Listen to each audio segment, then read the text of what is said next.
नमस्कार फ्रेंड, आप सभी का स्वागत है। फ्रेंड्स, आजकल बैंकों की फाइनेंशियल रिजल्ट आ रहे हैं और बैंक द्वारा पीएलआई डिक्लेयर किया जा रहा है। और इसी क्रम में बैंक ऑफ इंडिया में भी बैंक ऑफ इंडिया का रिजल्ट आया, फाइनेंशियल रिजल्ट, और वहाँ पे भी पीएलआई डिक्लेयर हुआ। और इसी क्रम में एक वहाँ ऑफिसर्स यूनियन ने जो एक मैसेज शेयर किया है, जो मैं आपको बता रहा हूँ। ये मैसेज शेयर किया है Bank of India officers organisation NOBO ने। मज़े की बात सुनिए कि जैसा कि आपको पता है कि हमारे बैंक ने 6 मई 2023 को फाइनेंशियल ईयर 22-23 के रिजल्ट डिक्लेयर किए। ये बैंक ऑफ इंडिया के बारे में बात हो रही है और सभी कर्मचारियों को 15 दिन का पीएलआई दिया। ये बहुत ही खुशी की बात है और ये आप सबके अथक प्रयासों से संभव हो पाया। हम कामना करते हैं कि आगे भी हम सब मिलकर बैंक के व्यवसाय में वृद्धि करेंगे, जिससे आगे भी हम पीएलआई अर्जित कर सकें। कुछ नेता पीएलआई का क्रेडिट खुद को दे रहे हैं, जबकि वो पिछले 2 साल से बैंकिंग सेवा में नहीं है।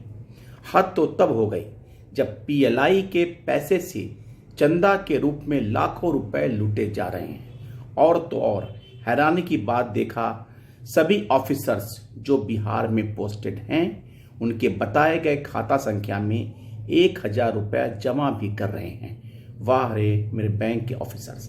साथियों, अगर ये सबसे बड़ी दुर्भाग्य है कि पीएलआई बैंक के परफॉर्मेंस पे डिपेंड करता है, जो वहाँ के कर्मचारी मिलके, उनके स्टाफ अधिकारी सब मिलके काम करते हैं, जिसका अच्छा रिजल्ट आने के पश्चात उन्हें एक पुरस्कार के रूप में कहिए या जो भी आप बैंक की तरफ से एक उन्हें दिया जाता है, उसमें भी अगर हफ्ता वसूली नेता करने लगें तो कितना दुर्भाग्यपूर्ण है।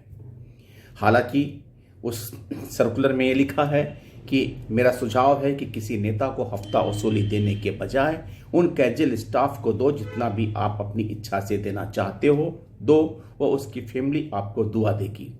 अगर आपका पैसा तख्तिक नेताओं को दोगे तो आपके पैसे से मौज करेंगे। इस विषय में सुझाव है कि नेता को हफ्ता वसूली देने के बजाय कैजुअल स्टाफ को दो। जिनके पास करोड़ों रुपए हैं उनको देने के बजाय एक गरीब कैजुअल स्टाफ को दो। बाकी आप समझदार हैं और अपने विवेक से काम लें और किसी के दबाव में नहीं आए। आज के समय में आपका कुछ बिगाड़ नहीं सकता।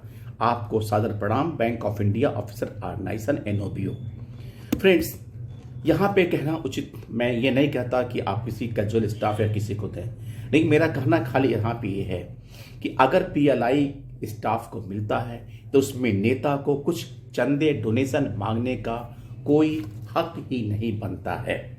और अगर ये इस तरह की आप बात करेंगे तो जनरली ये देखा जा रहा है कि नेता मेंबरशिप और सब्सक्रिप्शन या किसी अन्य आयोजन के बजाय कॉन्फ्रेंस आयोजन करने में कर्मचारियों से पैसे वसूलने का एक धंधा बना लिया है। आपका बाइपार्टाइट सेटलमेंट होता है, उसके लिए लेवी की डिमांड। हम नियमित रूप से जब बैंक को अपना चंदा देते रहते हैं तो उसके बाद इन सब चीज़ों को मांगने का औचित्य क्या है? और अगर औचित्य है तो आप हमारी मांगों को पूरी करवाने में। आपको याद है कि 28 फरवरी के बाद जो UFBU और IB के बीच में मीटिंग होने की संभावना रहती थी, वो अभी तक कुछ नहीं पता। 5 डे वीक इंतजार कर रहे हैं, एक कॉन्शसनेस बन गया है, लेकिन किसी नेता की तरफ से कोई इसका स्टेटमेंट नहीं आ रहा है। 12 बाइपार्टाइट सेटलमेंट की बातचीत अभी कहीं भी कोई चर्चा में ही नहीं है और इसके बारे में कोई नेता बात नहीं कर रहा है। लेकिन AIB का कॉन्फ्रेंस होना है और हमारे रिटायर्ड का कॉन्फ्रेंस जरूर होगा, और फिर कॉन्फ्रेंस होगा तो पैसा दीजिए, मेंबर चंदा दीजिए, आपका क्या बोलता है लेवी दीजिए। क्यों भाई? आपने एक अपने सर्वाइवल के लिए हमसे मेंबरशिप फी ले ली, अब उसके बाद हर कदम पे इस तरह की हफ्ता वसूली करने के लिए क्या आवश्यकता है? लेकिन समझ में नहीं आता है कि बैंक्स नेताओं कि अंदर इतना लालच और इतनी गिरावट कैसे। पहले के भी नेता थे जो शान से रहते थे, और अभी नेता आपका खून पी रहे हैं। थैंक यू फ्रेंड्स, नमस्कार।